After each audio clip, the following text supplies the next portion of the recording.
Welcome back to CFB Cauldron Live. I'm Bubba Walkenmuth, and thank you so much for tuning into our 11th live show tonight. Rivalry week is upon us. Unfortunately, that means the regular season's coming to an end, but we do get to enjoy some great football here for the next few weeks. So enjoy it while it's still here because it does not last nearly long enough.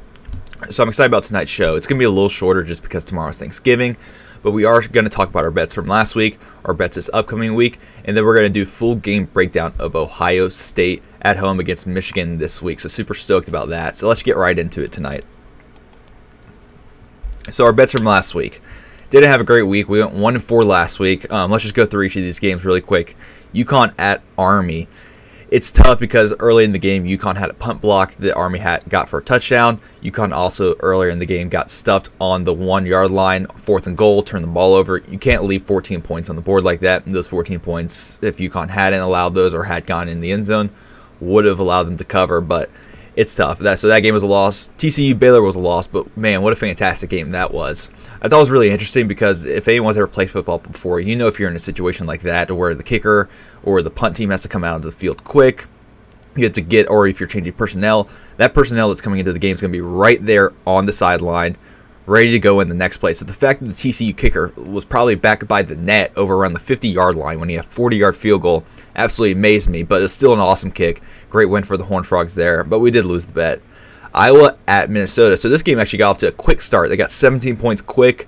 The offenses died after that. That game did not hit. Our one win of the weekend was Syracuse at Wake Forest. The Demon Deacs covered easily there. In our parlay, it's 2 parlays, 2 horrible failures so far. So we're going to give the parlays a rest for probably the rest of the season, for being honest. So rough week, but we're looking forward to the Week 13 slate. So let's get right into that. First game, this game is going to be on Friday, so make sure that one doesn't sneak up on you. It's going to be NC State at North Carolina. I like the Tar Heels here, -6.5. That's a -110 bet. I know North Carolina had a bad loss last week against Georgia Tech at home. That's not a game that you want to drop in the Coastal, but I do have hope for the Tar Heels, and here's why. So UNC is 4th in terms of passing team efficiency nationally. They are also 6th in total passing offense.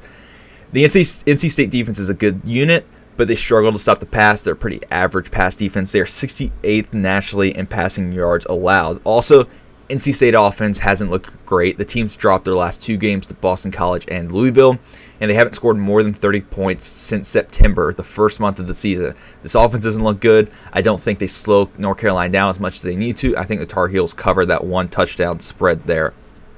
Next game is going to be Western Kentucky at FAU. So the reason I like the over in this game is because FAU really struggles to stop teams that are good at passing the football. Let me just read this off to you really quick. So the Owls have lost to UCF, Ohio, Middle Tennessee State, and North Texas. All of those teams rank in the top 50 in terms of national passing offense, and all of them have also scored 40-plus on FAU. Western Kentucky coming in this game is 3rd in terms of passing offense. The Hilltoppers throw the football around with Austin Reed back there. They throw the football a lot, and they throw the football often. I expect Western Kentucky to score 45-plus on the Owls. Plus, I also like this FAU offense to score at least 20. The Western Kentucky defense isn't great, and the FAU offense is just average. So I like the over in this game. Give me the over of 61. That's also giving me -110. Next game, we like the Oregon at Oregon State under. There's a few reasons why. So I think the Oregon State defense is really underrated as a unit. They rank 27th nationally in scoring defense and 25th nationally in total defense. Both of those numbers are very similar to what Utah had coming into last week's game against Oregon, and they held the Ducks to 20 points in Autzen Stadium. Also, Oregon State at home, the defense is better at home than they are on the road, as most teams are, but there's a pretty glaring difference here. Oregon State only allows 15.1 points per game at home this season. And it's funny, going through the schedule, you wouldn't believe who scored the most points on the Beavers in Corvallis this year. If we had trivia, this would be the trivia question of the week. It was the Montana State Bobcats. No, not your top 10 national USC Trojan offense. It was the Montana State Bobcats. Congratulations on making the playoffs, by the way, Bobcats, winning the Big Sky Conference. But let's get back to the Oregon game. I'm getting off track here.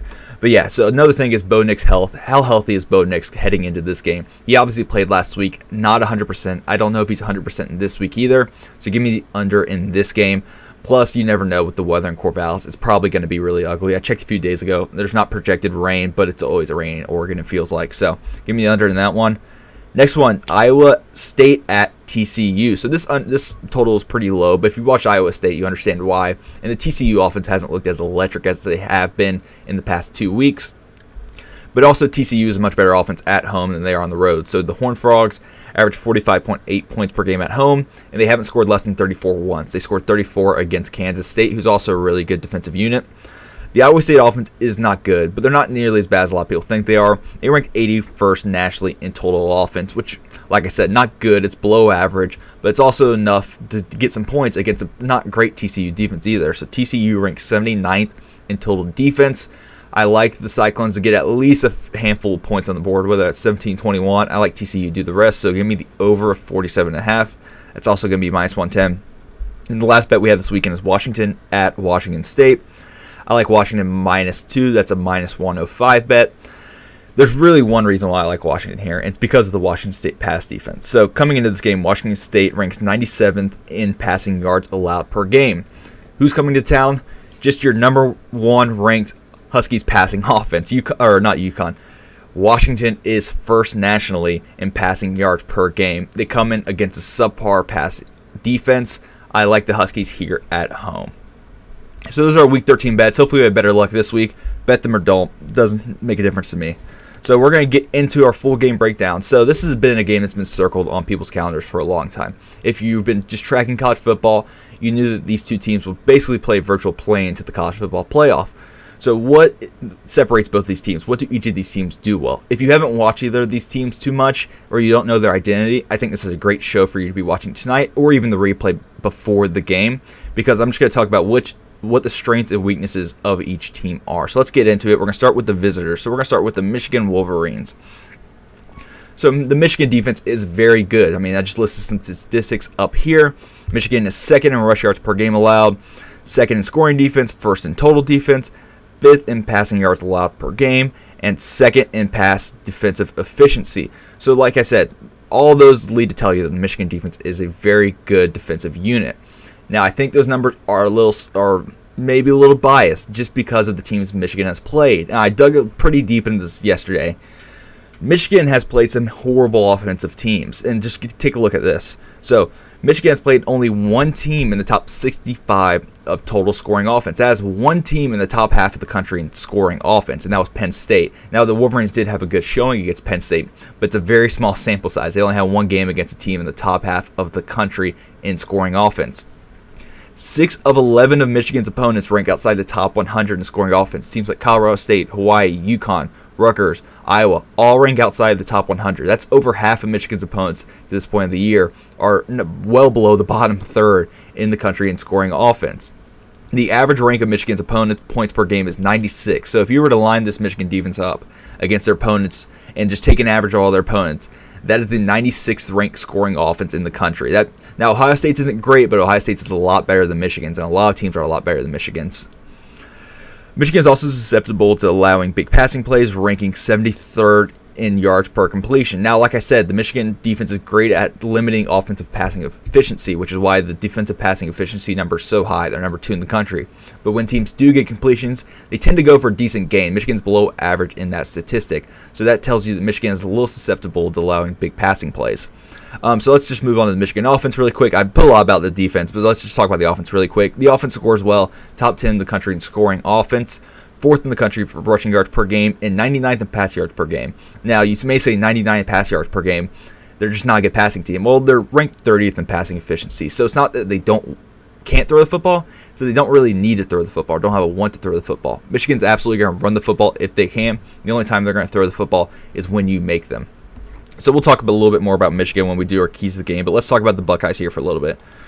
So after doing some pretty extensive research on Ohio State, they don't really do too much bad. Ohio State's pretty solid at everything they do. So Buckeyes, like I said, the defense is much improved from last year's. Last year's defense, numbers-wise, wasn't horrible, but this year's unit is even better. So Ohio State, top 10 scoring defense and scoring offense, top 15 rushing and pass defense. The one knock on them is that they're 44th in penalties committed per game, which is still above average. It's not great. I mean, just when everything else is ranked in the top 20, top 15 in the country, 44 just stands out a little bit. So Ohio State may commit a few more penalties than Michigan this upcoming week. They're second in sacks allowed, which just says C.J. Stroud doesn't face a lot of pressure, get hit a lot. second in scoring offense, and they're top 20 in rushing and passing offense. So like I said coming into this, Ohio State just doesn't do anything poorly. Ohio State does everything pretty well. Not only pretty well, does everything pretty exceptional. So if you're Michigan, if you're a Michigan fan coming in this game, what do you have to do to win this game? So glad you said. So now we're going to look at the keys of the game for both teams. We're going to start off with Michigan again. So if you're Michigan, you will control time of possession. And the good thing for Michigan is that they rank third in the country in time of possession currently. Michigan gets the football for a long time, and a lot of that is because of the way they run the football. Like I said, Michigan is fourth in rush offense. Two of the teams ahead of them are service academies, and then Ole Miss is also ahead of them. So there's only one other Power 5 school ahead of Michigan in terms of running the football. So Michigan's great at running the football, and that just allows them to keep the ball for long periods of time. Another thing that does is that keeps Ohio State's offense off of the field. When you have an explosive offense, one way to limit explosive plays is just to keep the offense on the sideline. You cannot hit an explosive play for Ohio State if you're not even on the field. So, like I said, next thing for Michigan is to limit explosive plays. When the defense does get on the field, they're not great at limiting yards per completion. So what you have to do is you have to make Ohio State matriculate the ball down the field. Don't let them get the chunk plays. Don't let them get the 25, 30, 35-yard passes that make it easy for them to score. Because when Ohio State scores, they typically score in flurries. They don't score. They're not an offense that likes to move slow. Their offense likes to score and score quickly. So if you're Michigan, you want to make them prove it. You want to make them earn all of the points they get. Make them pick up 10 first downs. Make them pick up 7, 8 first downs per drive that they score a touchdown on. Don't let them hit big chunk plays. Don't let them hit any plays plus 50 yards. It makes it easy for this Ohio State team. And the last thing you want to do is you want to control the line of scrimmage. They did a fantastic job of this last year. I think most people who watched last year's game knew that Michigan just dominated them at the line of scrimmage on both sides of the football. I think this Michigan offensive line is better than last year's, but I think the Ohio State defensive line is much improved over last year's. Last year, Michigan's offensive line won the Joe Moore Award. They're I believe they're either semi or finalists for the award again this year. I think it's a unit that can win back-to-back Joe Moore awards. This offensive line is really going to carry this offensive unit, and they're going to have to have their best game of the season to rush the ball effectively against this Ohio State defense. If you're Ohio State, what do you have to do? So you have to slow down Michigan's run game. You have to get Michigan into third and long, third and predictables. Make Michigan throw the football. We know they don't like it, and it's because they're not comfortable doing it. So make them get into third and longs, and you do that by slowing down the run game. Don't let them get 5 to 6 yards to carry. You want to keep that number below 4, really, but closer to 4. You want to get Michigan off the field on third down. I just mentioned that. I brought it up a little too early. But the great thing for Ohio State is you rank 11th in that category nationally at 29%. So that's the opponent's third down conversion percentage. Get Michigan off the field. Don't let them sustain drives. Like I said, time and possession is going to be big for Michigan. The way you stay on the field, the way you get that time and possession number up is by picking third downs up. You want to get Michigan's punt team on the field as soon as possible because you don't want that team to just drain the clock and keep your offense on the sideline. And then Ohio State, hit on your explosive play calls. If you have an explosive play call called, you have to hit on it. You have to get these plays. You have to score in flurries because Michigan will just keep the ball away from you. They'll play keep away. They'll try to play bully ball. You can't let that happen if you're Ohio State. You have to do what you do best, and that's score in flurries, use the athletes that you have, and get them to the football. So I haven't done this with our other game breakdowns, but I think Michigan struggles in this game. I think Ohio State just gets up, even if it's 13, 14 points. It may not even be a ton, but Michigan doesn't play from behind very well. They haven't played from behind a lot either. Michigan usually scores quickly, or they can keep the game close if they're down. I think Ohio State jumps on them a little earlier than some other teams. And then I think the goal for Ohio State should be just get Michigan out of their comfort zone, make them pass the football. I think the Buckeyes do that this weekend. I like Ohio State. I would say probably 38-17 Buckeyes is how I would go. So if I had to add another bet on my card, I would add Ohio State minus 7.5. So that's all for tonight's show.